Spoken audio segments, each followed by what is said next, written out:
Quarta edição da Festa Literária Internacional de São Sebastião, realizada pelo Instituto Mapumalanga, por meio do edital Lei Paulo Gustavo 2023 e com apoio da Prefeitura Municipal, por meio da Secretaria de Turismo e da Fundação Educacional e Cultural de São Sebastião Deodato Santana.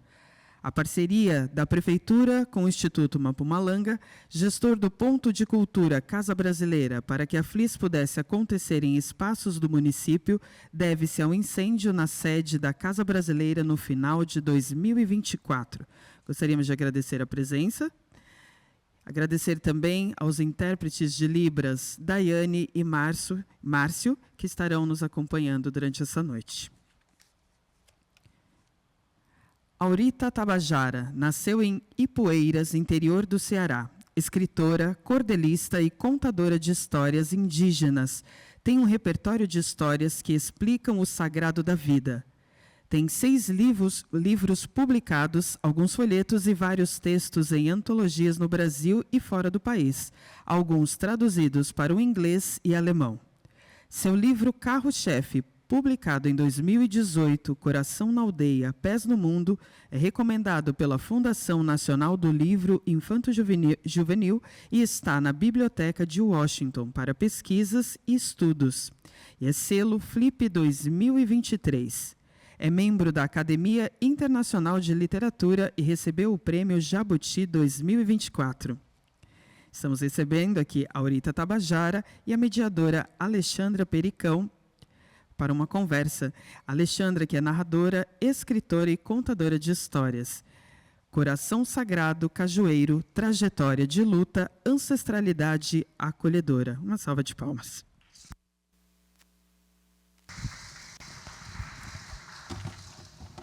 Boa noite. Agradeço muito ao Instituto Mapumalanga, este momento, a quarta FLIS, a quarta edição do Festival Literário Internacional de São Sebastião. Eu só acho que, na verdade, não são 6 livros, são 8 livros, não é? São 8 livros publicados, está saindo agora pela Editora do Brasil, não é isso? E a Aurita também, Jabuti 2024, uma coletânea de contos organizada pelo Cacauerá, né? A Pitama Floresta de Histórias, esse é o livro premiado, então, altamente recomendado também. E Aurita, a gente está chamando aqui o teu encontro e lembrando do sagrado cajueiro, não é? Que tem a ver, inspirado neste teu livro, foi teu último livro, não foi? Esse? Junto com o Tuiupé, que é A Árvore do Caju, ilustrado por Rodrigo Mafra, da Ciranda na Escola. Maravilhoso esse livro. E eu queria que você, por favor, Aurita, se apresentasse, nos contasse da onde que vem essa inspiração, que histórias são essas que você foi colher lá no Ceará.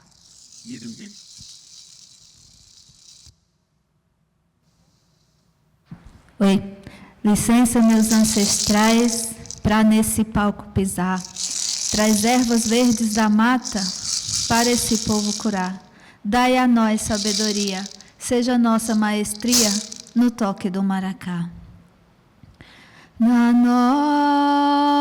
nossa aldeia tem sementes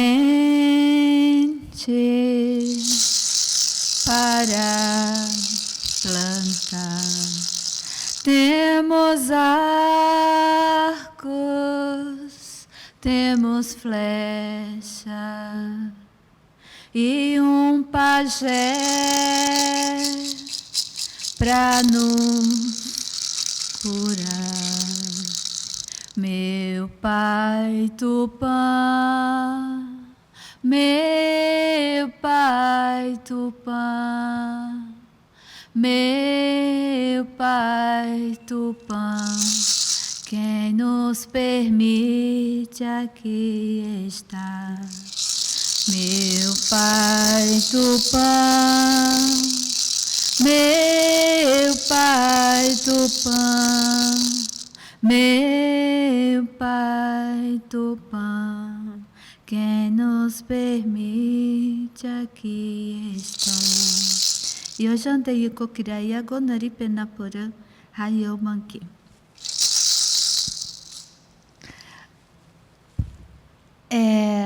Toda vida que eu vou me apresentar, eu lembro da Lucélia.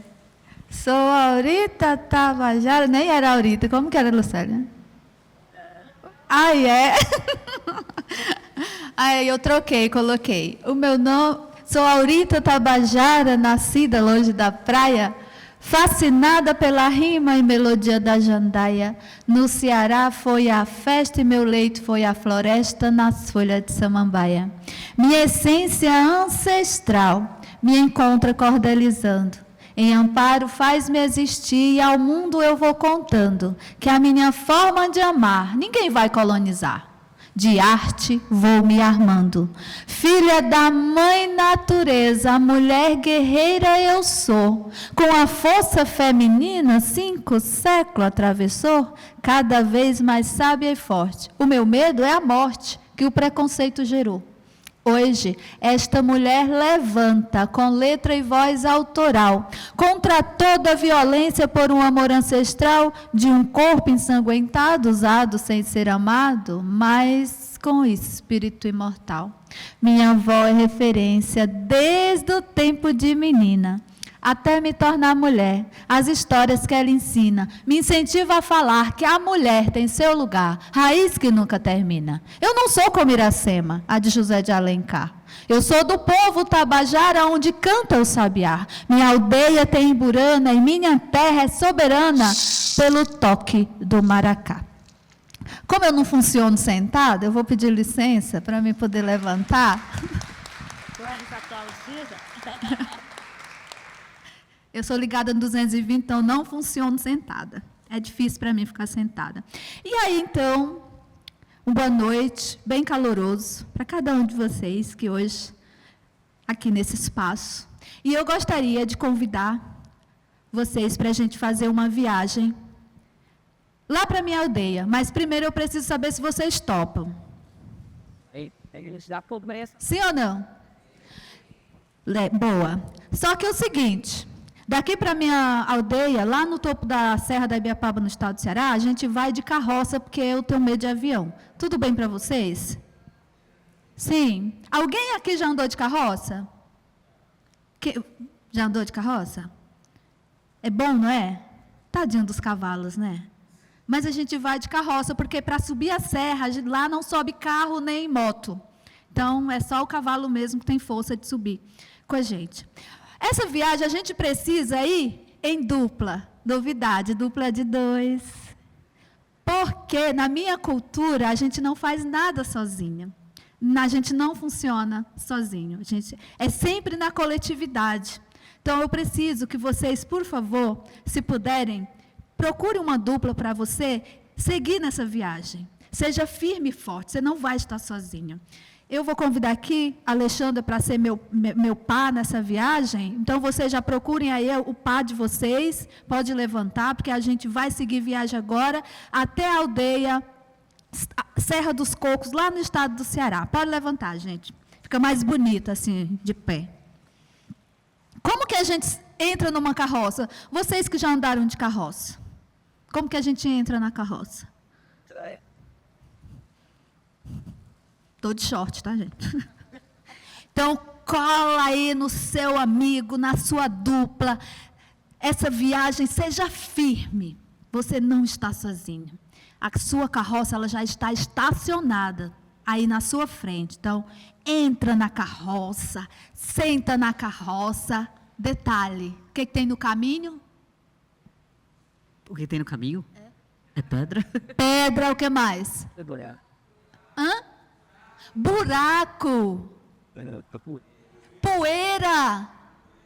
É muita poeira. É nesse caminho que a gente vai passar, tá? Não tem asfalto. Não tem. Se liga nessa, não tem asfalto. Então, é essa viagem que a gente vai. Vamos pôr o nosso cavalo para andar? Pode colocar o de vocês também, gente. Cavalinho, tadinho do cavalo. Quer entrar na brincadeira também? Bora, vem. Junta-se a gente, já estão em dupla. Pode vir. Sejam bem-vindas. Nessa viagem, a gente vai passar por várias aldeias. A primeira aldeia vai ser do povo Pitaguari. Já ouvi falar. Vai ser do povo Pitaguari, que estão lá no litoral de Fortaleza. Vocês perceberam que a nossa carroça é rápida, né? Já estamos no Nordeste. Pitaguari estão no litoral de Fortaleza. Antes de entrar na aldeia, a gente precisa pedir licença à ancestralidade daquele povo. Afinal de contas, nós somos culturas e tradições diferentes. E cada cultura precisa respeitar a outra. Então, tem um grupo de Pitaguari esperando a gente na entrada da aldeia. A gente vai pedir licença a esse grupo, essas pessoas Pitaguari. Vamos entrar na aldeia, conhecer um pouquinho da cultura deles. Eles têm uma culinária incrível. Mas antes, o povo Pitaguari, eles gostam de cumprimentar as pessoas. E eles vão cumprimentar vocês com o cotovelo.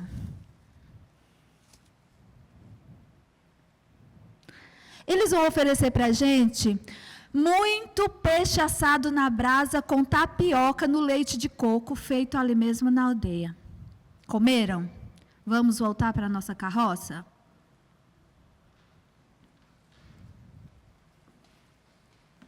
O que tem no caminho? Pedra! O cavalo está passando pelas pedras, pelos buracos, Alexandra. As árvores, ó, as árvores. Chegamos na nossa segunda parada, que é a aldeia do povo Tapeba. O povo Tapeba já estão se afastando do litoral de Fortaleza. Antes de entrar na aldeia, a gente precisa Pedir licença. pedir licença. Afinal de contas, somos culturas e tradições diferentes e cada cultura precisa Respeito. respeitar a outra. O povo Tapeba estão esperando a gente na entrada da aldeia. Eles também gostam de cumprimentar as pessoas. E eles cumprimentam as pessoas com o dedão do pé. Tem que ter um equilíbrio. Pega aqui. O povo Tapeba vai oferecer para a gente algo da culinária deles, que particularmente eu gosto muito, que é baião de dois com feijão verde, queijo derretido na brasa, ali dentro do baião de dois. Eu gosto muito da culinária deles. Sentiram aí? Comeram? A gente já conheceu um pouco da cultura do povo Tapeba e vamos voltar para a nossa carroça, gente. A nossa viagem ela não pode parar. E ela tem que ter animação, hein? O que tem no caminho, Alexandra? Ai, buraco não, gente. Pode ser a coisa plana. Vamos, tá plano. Bora, gente, tá plano. Cavalinho. Mas só que a nossa carroça ela é muito rápida. E chegamos na nossa terceira parada do povo Cariri. A gente já se afastou do litoral, já estamos chegando no sertão. Povo Cariri, sertão do Cariri. O povo Cariri estão esperando a gente. Antes de entrar na aldeia, a gente precisa pedir licença. Afinal de contas, somos culturas e tradições diferentes e cada cultura precisa respeitar a outra. Povo Cariri, libera a entrada da aldeia para a gente conhecer um pouco da cultura do povo Cariri, a culinária, mas eles também cumprimentam as pessoas, não é assim? Ou a gente já cumprimentou? Até eu já esqueci. Não, né? E eles não fez celular. Estou esperando aqui minha parceira vir me cumprimentar. E o povo Cariri, eles cumprimentam as pessoas com a barriga. Para mim vai ficar fácil. O povo Cariri vão oferecer para a gente muito milho assado na brasa com manteiga da terra feito pelos anciões ali da própria aldeia. Vamos voltar para a nossa carroça? Agora, a gente já está se aproximando da serra, que é onde tem a minha aldeia, topo da Serra da Ibiapaba, lá no Ceará, certo? Então, vamos sair do povo Cariri.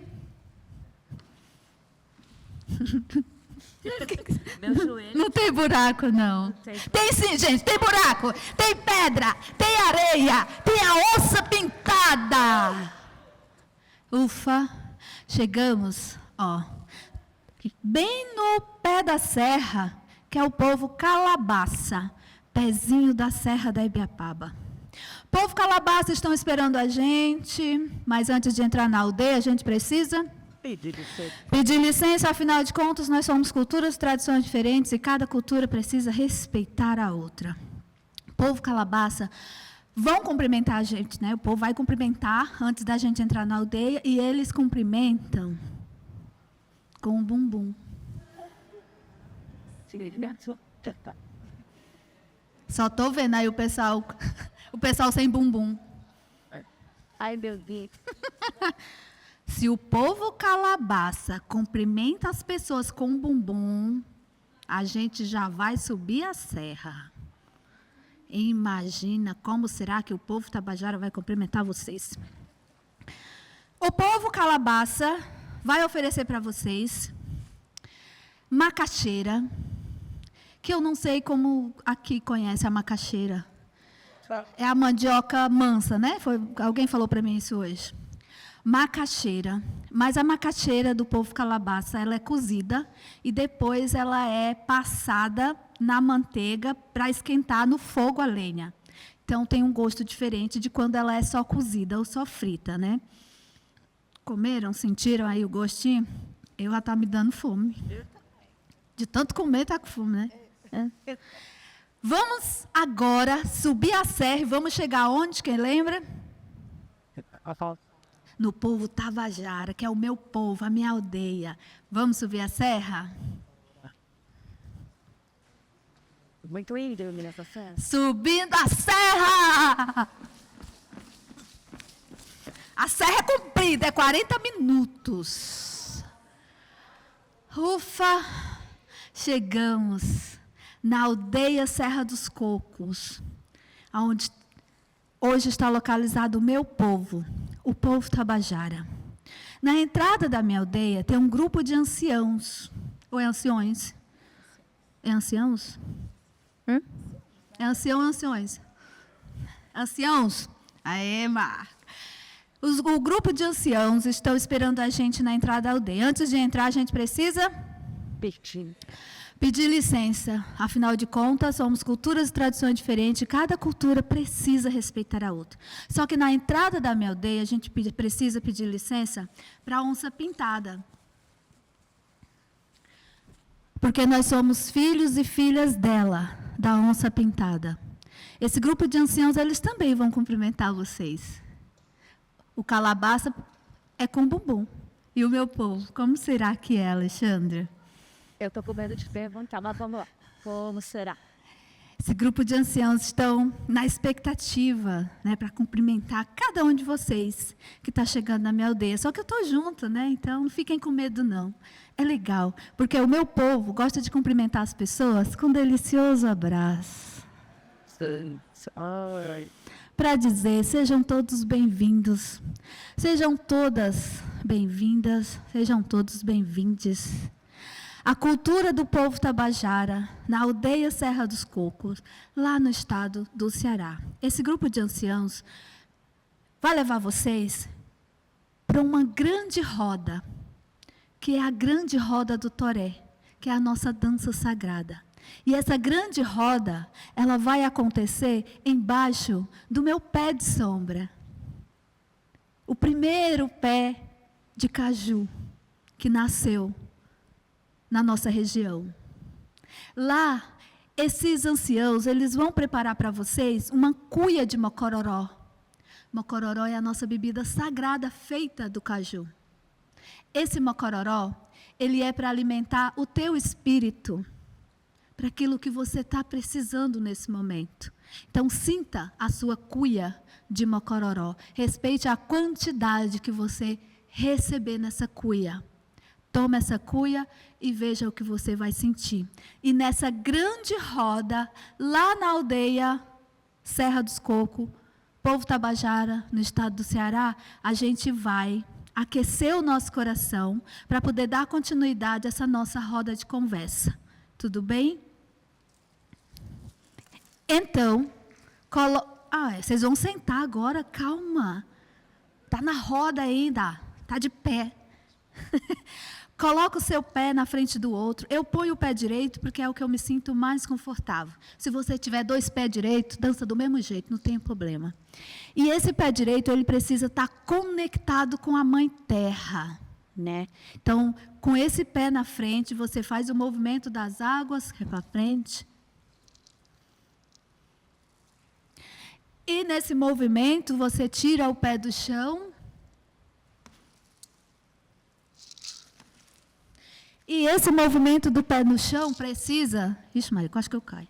Sincronizar com o som da minha maraca. Vocês não têm maraca, mas têm mocororó. E a gente canta, né? Dançar sem cantar é meio triste. Uma música que eu acho que muita gente conhece. É Cris. Pisa ligeiro, quem não pode com a formiga não assanha formigueiro. Pisa ligeiro.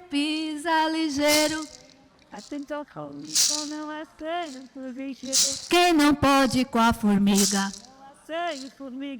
Quem não pode com a formiga. Agora a gente tira o movimento das águas, pé e maraca e muita firmeza no corpo. Pisa ligeiro, quem não pode com a formiga não assanha formigueiro.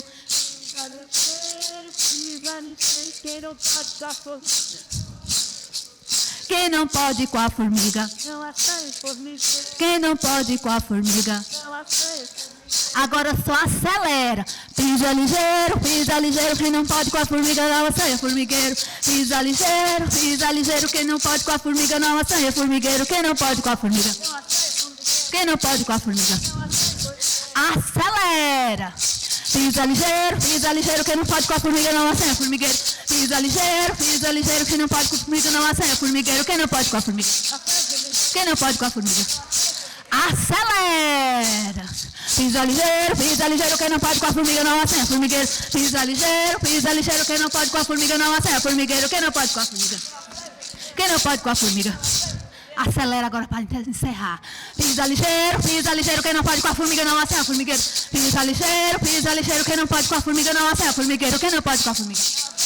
Quem não pode com a formiga. Quem não pode com a formiga. A gente acelerou o coração, não acelerou? O meu acelerou, de você acelerou? Que cardio, né? Então é com esse coração acelerado que a gente agora senta, acalma o nosso coração, para a nossa escuta poder fluir, né? Essa troca de conhecimento poder acontecer.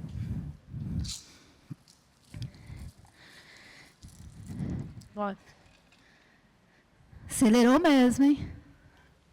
Calma. Se a fala sai assim, vocês já sabem por quê, né? Ai, querida, que delícia. Né? E que bom que viagem deliciosa você poder passar por todas essas aldeias, esses povos, né? E reconhecer neles as suas diferenças, mas, ao mesmo tempo, aquilo que nos conecta com todos eles, né? O acolhimento, né? A forma, cada um tem a sua forma de cumprimentar, mas é sempre uma forma de acolher, né? A comida culinária, né, que a gente tanto incorporou, às vezes, também no nosso dia a dia, sem saber que vem de origem indígena, mas que ali, cada um com o seu temperinho, com a sua forma muito peculiar, muito singular, né? E como a gente ainda é tão ignorante de tudo isso, né? Então, assim, te agradecer por essa viagem, né, e por esse exercício. E aí eu queria perguntar, quem é essa mulher que não pode assanhar o formigueiro, né? Porque esse pisa ligeiro é dela já, né? Me disseram que já tem uma história de nascimento aí muito sua, muito pessoal, que fez toda a diferença em quem é a Aurita Tabajara. Qual é essa história? São muitas. São muitas histórias. Mas eu gosto muito de ouvir a minha avó contar as histórias da minha infância, a história de quem sou eu, né? Essa minha caminhada, desde da barriga da minha mãe. Não sei se alguém... o Marcos e a Lucélia, com certeza, já ouviram falar 1000 vezes que eu chorei na barriga da minha mãe. Com 8 meses, né? Quando minha mãe estava com 8 meses. Alguém aí chorou também na barriga? Não, ninguém? Sério, gente? Você chorou, Alexandra? Não tem esse registro. Com 8 meses, minha avó é parteira, né? Minha avó é parteira, é benzedeira, é mesinheira e é uma das maiores contadoras de histórias da nossa região, hoje com 96 anos. Tem mais saúde do que eu, canta bem melhor o Pisa Ligeiro, mas sem ficar cansada, né? Sobe uma serra para lavar roupa, para tomar banho de rio, e eu não consigo mais subir a serra com uma caixa de livros, não consigo.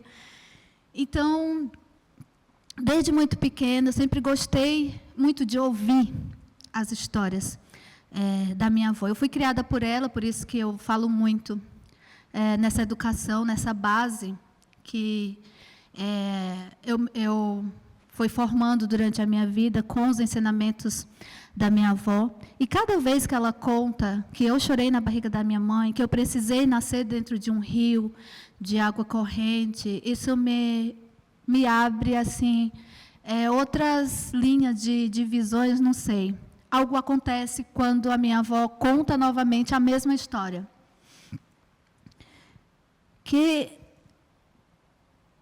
Como será que é hoje,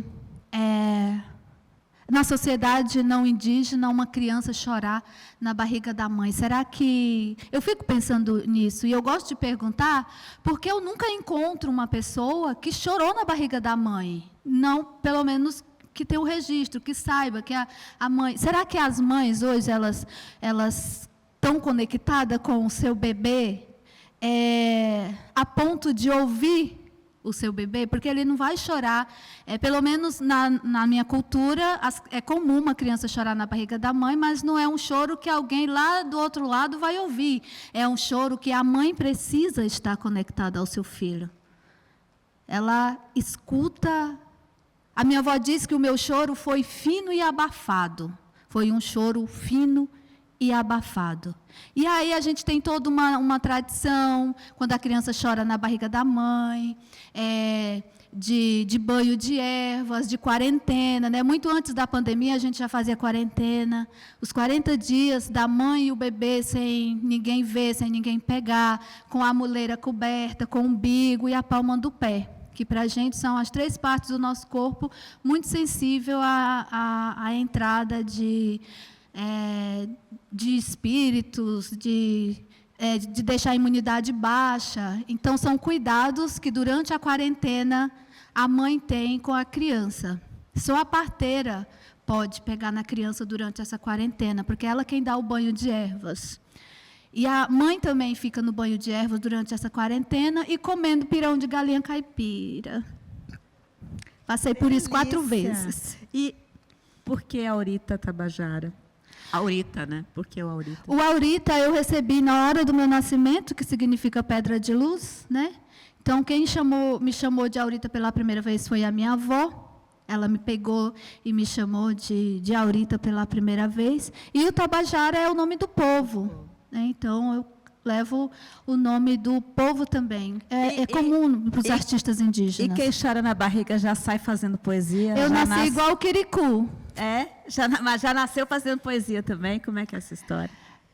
Quase foi fazendo poesia. Mas o meu primeiro texto só veio sair com 9 anos, quando eu tinha 9 anos de idade. Eu fui uma menina, a única menina indígena lá na minha região, numa escola regular. E na escola, eu não queria ficar sentada. Eu sempre fui assim, sem querer ficar sentada. E, para mim, aquela coisa de as crianças ficar sentadas igual vocês estão, uma atrás da outra, escrevendo daquele quadro verde com aquele giz branco, colocando no papel, não é, para mim era muito agoniante isso. Não queria isso, porque lá na minha região, em casa, tudo era no circular, tudo tinha história para explicar. Aí, quando eu chego na escola, ninguém me explica que é diferente. Então, eu estranho, quando eu chego na escola, que eu tenho que sentar atrás, uma criança na frente, aquelas filinhas, né? E aí, o professor não podia vacilar. Se vacilava, eu ia lá, eu atirava todo mundo e ia para o chão. Então, eu era vista como o demônio da escola.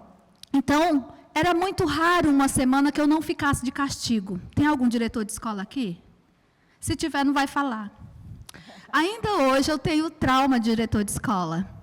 Porque a diretora me colocava de castigo toda semana, e sempre era o dia de sexta-feira. E tinha um negócio chamado argumento, e era sempre depois daquele argumento. Um negócio que a gente tinha que ver as letras, os números de matemática, só a metade, e se não acertasse, levava palmatorada na mão de um negócio de madeira. Eu não sei se tem alguém aí que estudou assim também, né, Marco? Um negócio parecendo uma colher de pau, redondo. E aí, se você não acertasse, você levava palmatorada na mão. E aí, eu nunca acertava. E eu sempre levava as palmatoradas e depois ia para o castigo. Só que no castigo, a diretora sempre me dizia assim, olha, você vai pensar no que você fez. E me dava um papel e uma caneta, um lápis, que nem caneta era um lápis, pitoquinho de lápis. Aí eu dizia, ela gosta muito de mim, né? Vai me pedir para fazer o que eu mais gosto de fazer, que é escrever, porque quando eu chego na escola, eu já sei ler e escrever. Eu aprendo em casa sozinha. Sozinha, entre aspas, porque minha família mais velha, minha avó, meu avô, minha mãe, ninguém sabe ler e nem escrever no papel. Então, eu aprendi muito a ler e a escrever através dos sonhos também. E já a palavra. É tanto que eu tive dificuldade de aprender na escola o formato que a escola ensinava. As sílabas, juntar sílabas. Ainda hoje eu tenho essa dificuldade. Porque eu já sabia ler e não entendia esse negócio de juntar sílabas, sei lá, o formato que a escola ensinava. Então, lá no castigo, ela dizia, você vai pensar. Aí é para você pensar o que você fez. Ah, vou escrever, né? E aí, escrevia. Então, nesses castigos foi onde nasceu um texto, que é o Grão, que hoje é um dos textos mais famosos aí pela internet. Eu deixo livre, que é para os professores poderem trabalhar em sala de aula, e quem quiser ter acesso, né, ele está na internet, publicado nas revistas online, Maria Firmino dos Reis, IHU, Acrobata e outras revistas online aí na internet. Porque na minha cabeça eu queria ser um grão, é o título do meu texto. Eu queria ser um grão. O que é um grão? É uma semente, certo? Nem todo grão nasce, correto? Por que nem todo grão nasce? Não encontrou o solo adequado? Porque não encontrou o solo adequado, porque a semente ela precisa ser preparada para poder nascer naquela terra que é adequada para aquele grão, né? E eu queria ser um grão, não sei que grão era, mas eu queria ser um grão, uma semente que plantasse e que desse resultado, que nascesse e que desse resultado. E aí eu escrevi esse texto, O Grão, que é a minha visão de educação ali, com 9 anos de idade. Vocês querem que eu declame? Ou vocês vão ver lá na internet depois? Não, declama, é muito bonito, vocês vão ver do que eu estou falando, que mente é essa que eu estou entrevistando. Aos 9 anos de idade, escuta. Pois eu vou levantar, porque eu não funciono sentada. Eu disse assim, vou contar-lhe um segredo que aprendi como enredo, recitando em poesia, de um grão que foi plantado, cultivado e germinado, para se praticar todo dia. Esse grão vem da memória, transformado em história, para a nossa educação. Um velho quem me contou sobre o grão que já brotou no despertar da tradição. Eu fiquei imaginando na cabeça, martelando o que esse grão significa. Será bom para comer? Para ninguém queria dizer. Vai que esse grão não fica? Fui perguntar lá no rio, mas ele estava com frio e não quis me responder. Voltei até o curral, mas não tinha um animal. para algo me dizer. Fui perguntar para a Jandaia, que se banhava nas praias para o lado de Fortaleza. Ela me mandou voltar e os ancestrais a escutar e ouvir a mãe natureza. Aí me veio a lembrança, é meu tempo de infância, que os velhos me diziam que prestasse atenção na chamada educação. Não deixar cuca vazia.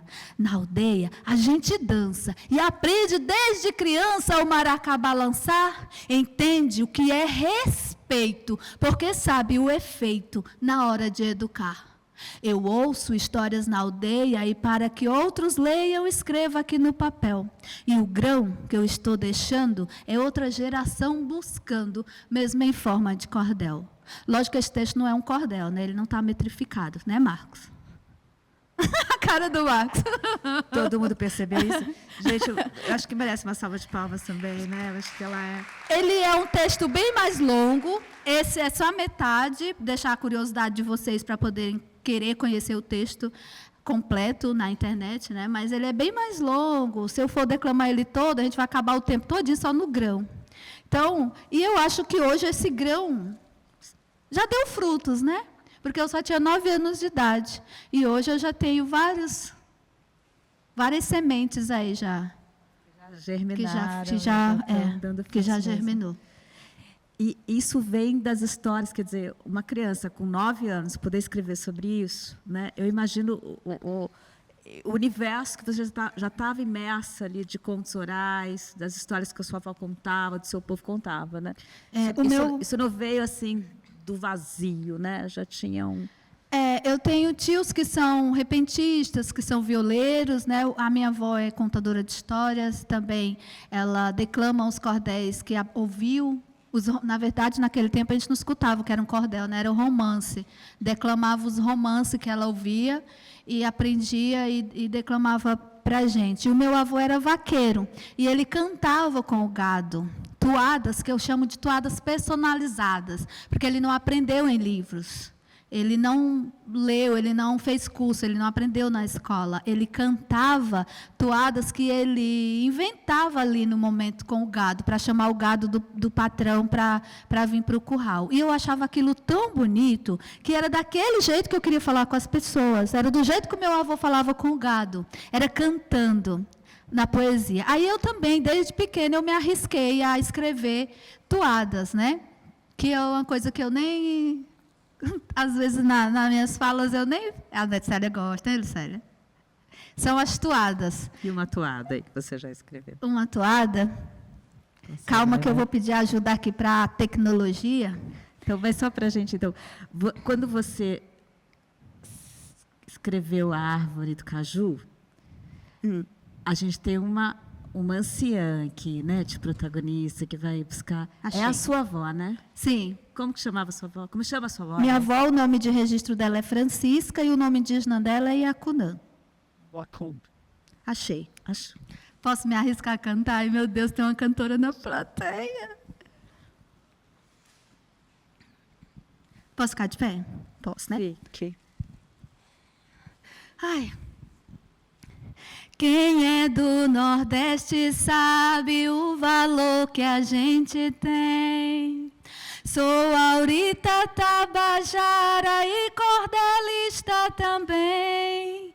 Indígena de tradição, nordestina e sapatão. Não nego isso a ninguém. Só quem entende o Nordeste é nordestino raiz. Terra de grandes artistas, luta, sofre e é feliz. Quando vem para a cidade, volta para a comunidade, estudada e boa atriz. Será? Quem fala mal do Nordeste não conhece Maceió. Nas praias do Ceará, muito menos se banhou. Nos lençóis do Maranhão, nunca comeu um baião pra voltar em Salvador. Tem nordestinas aqui que não esquece a cultura do cuscuz com cafezinho, tapioca e rapadura, buchada e vatapá. Tem alguém do Ceará na arte e literatura.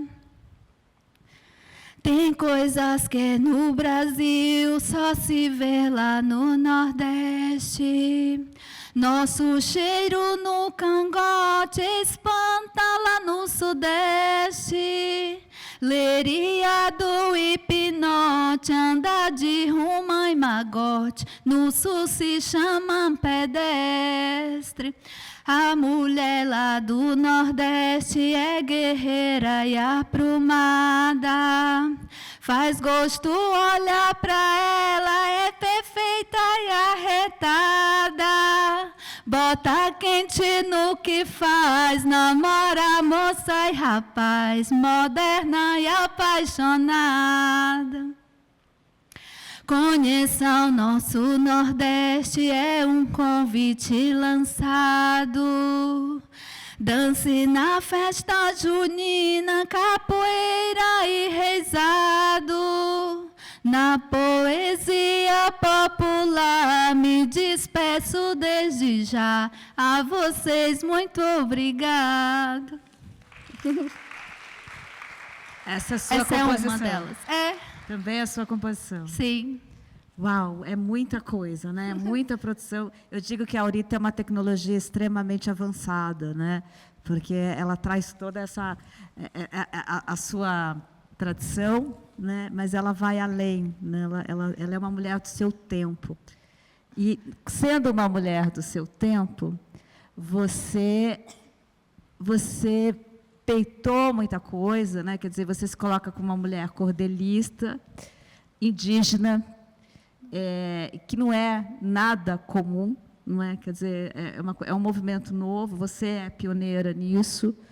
E a gente estava conversando, antes de vir para cá, que as editoras não compreendiam muito isso, achavam uma confusão. Como assim, uma escritora indígena, mas é cordelista? Ai, não sei como é que a gente vai lidar com isso. Não é verdade? Como é que foi? Sim, é verdade. Demorou para as editoras poder se interessar por um texto meu, né? E eu participo do Encontro de Escritores e Artistas Indígenas que acontece no Rio de Janeiro desde 2004. E nesses eventos tinha as reuniões com os escritores indígenas e as editoras. Então, ali, naquela reunião, era para a gente mostrar os nossos textos, o nosso trabalho para as editoras. E nunca uma editora se interessava pelo meu texto, né? Nunca. Eu era a única que não saiu o texto desse tempo de 2004 e tal. Apesar do meu primeiro livro ter sido publicado em 2004, né? O Magistério Indígena e Verso e Poesia, esse aqui. Que foi adotado pela rede pública como um livro didático na época, né? É o primeiro livro didático escrito por uma mulher indígena para as escolas indígenas do Ceará. Quando eu fui convocada pela minha comunidade para fazer magistério, eu chego no magistério, não foi diferente quando eu chego na escola, tudo eu queria rimar, né? E aí todos os relatórios das aulas eu transformava. E aí, no final do dia, eu virava atração para ler o que eu tinha escrito do relatório do dia. E foi quando eu me apaixonei a primeira vez. Foi no magistério. Aí eu aproveitava o final do dia, né, porque ia ler o que eu tinha feito de relatório e recitava o cordel para a pessoa que eu estava apaixonada. Eu criava ali para a pessoa, né? Aí começou nesse tempo também o movimento da Aurita Tabajara, sapatão no movimento indígena. Ui, que então medo, eu ia perguntar o né? gênero dessa pessoa. Quando a pessoa conta a pessoa, a gente já fica assim, né? Que gênero que era mesmo, né? Porque tem a gente vai se autocensurando, né? Quando é LGBT. Era uma menina. Era.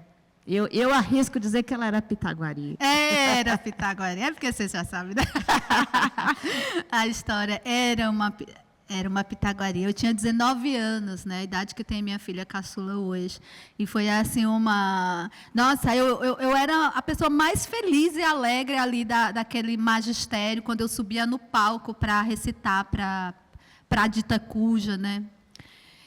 E aí começou também essa... E aí você começa a se reconhecer como escritora, cordelista e uma mulher lésbica. Sim. Na verdade, eu já nasci assim. Então, por favor, você tem um cordel sobre isso.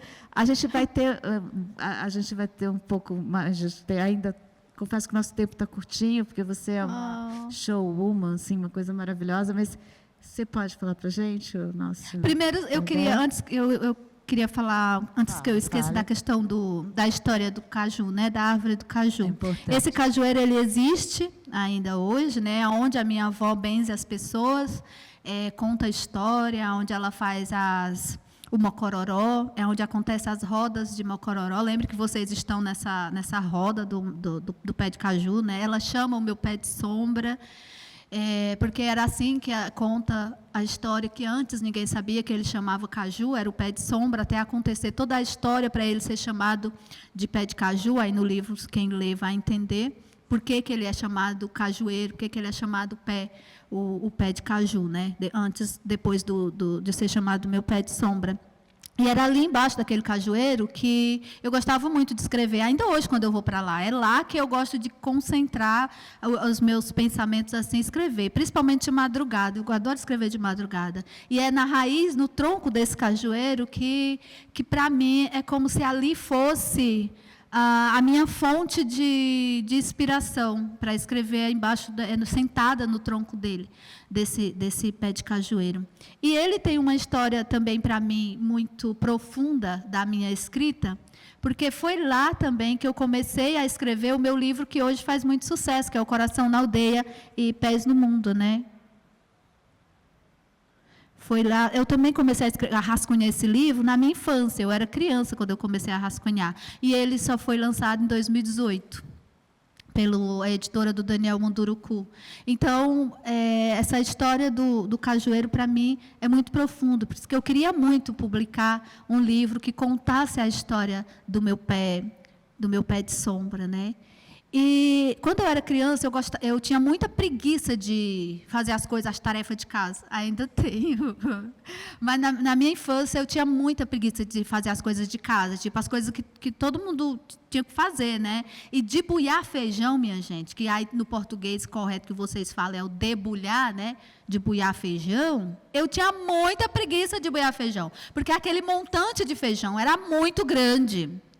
E aí todo mundo, é coletivo, a gente faz as coisas no coletivo. Então, todo mundo ali da comunidade ia debulhar o feijão. Então, é redondo, né? É um círculo, ficava ali ao redor, debulhando o feijão, comendo as coisas da época, que é a batata doce, o girimum, a macaxeira, o inhame, tudo cozido ali ao redor do montante de feijão, enquanto as pessoas vão debulhando feijão. E eu não queria ficar sentada debulhando feijão. Para mim, ficar sentada era uma tortura. E os meus primos, que também foram criados pela minha avó, ficavam bravos com a minha avó, ficavam bravos comigo. Diziam, mãe, por que a Aurita não senta para debulhar feijão igual todo mundo? E minha avó dizia assim, porque a preguiça dela vai virar poesia. Então, isso me incentivava demais a escrever. Então, ao redor ali do montante de feijão, eu escrevia muito também. O que rolava ali, eu já ia escrevendo na rima. O que ia acontecendo, as histórias que iam sendo contadas, né? Inclusive, que eu não gostava de menino. Eu falava isso na minha infância, ali ao redor do montante de feijão. Aí, quando eu cresço, né, o assunto fica mais sério.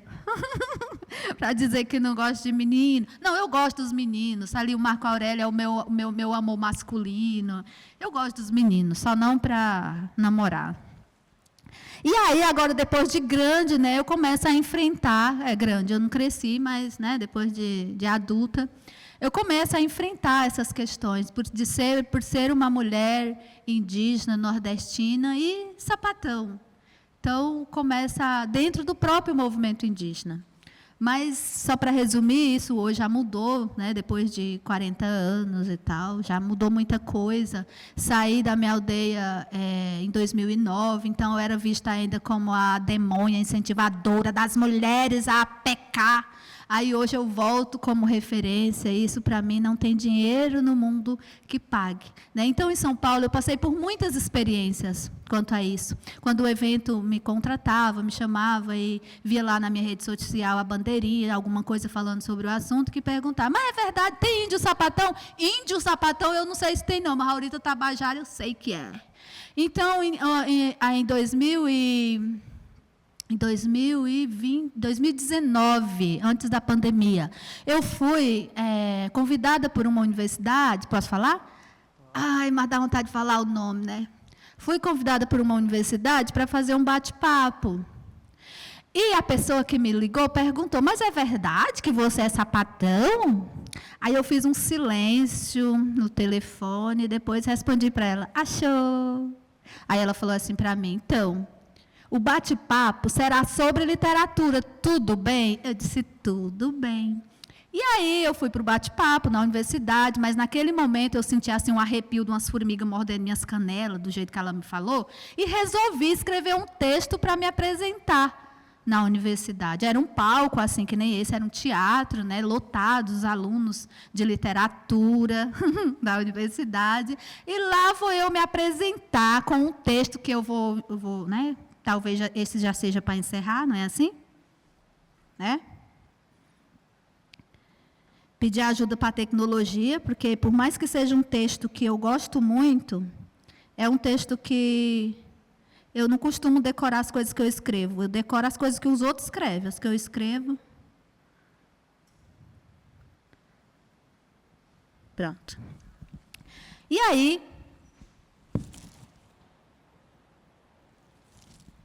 eu cheguei no palco da universidade, do teatro, e nem fiz saudação, fui mal educada, né? Não fiz saudação do canto e tal. Aí já cheguei falando assim. Nasci em 77, antes do amanhecer. A parteira foi me benzer, assim conta a minha avó, que eu abri um olho só, disposta à minha missão, sem ter no bolso um tostão, sorrindo bem satisfeita e com um olhar de perfeita. Eu já nasci sapatão.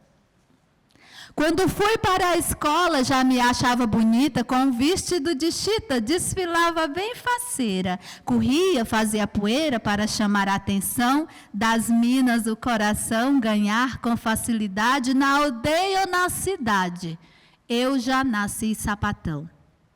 Eu clamo e peço respeito. Só queremos existir, direito de ir e vir. E que assim toda mulher fique onde ela quiser, inclusive na profissão, sem nenhuma opressão e sentar de perna aberta, sem ouvir errado ou certa, porque nasci sapatão.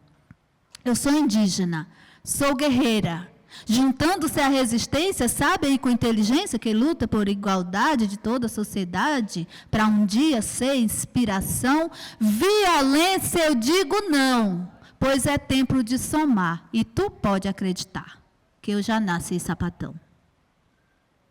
Que as pessoas sejam livres, pratique somente o bem. Bonito não é quem tem, mas quem sabe dá valor. Seja também o autor da sua reflexão, por não atender padrão. Eu já fui discriminada, outras vezes rejeitada, porque nasci sapatão? Eu creio que chegue um tempo que não irá precisar da mulher ter que gritar para se livrar do agressor, que a vida seja amor em cada situação, que esse meu coração seja para quem eu quiser, inclusive de outra mulher, porque eu nasci sapatão. Que a tal da homofobia nem possa mais existir. Que a lei possa garantir o todo por igualdade, justiça e sociedade. Saiam da escuridão, de salto ou de pés no chão, que eu possa ser feliz aqui ou em outro país. Porque eu já nasci. Eu já nasci sapatão.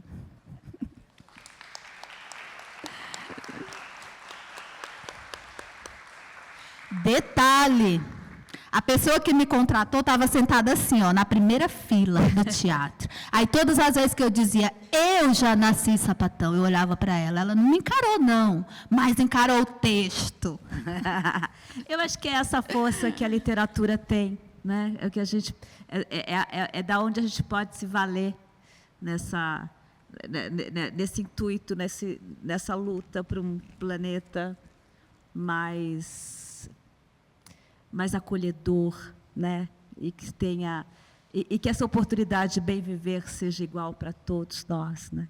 Então, eu queria te agradecer muito, porque você faz muito, não é pouco. Te agradeço muito como mulher, como leitora, como artista também, como também da população LGBT. Te agradeço demais. E que, olha, que as sementes aí que você está lançando possam cair sempre mais e mais, e a gente possa em terra fértil, tá bom?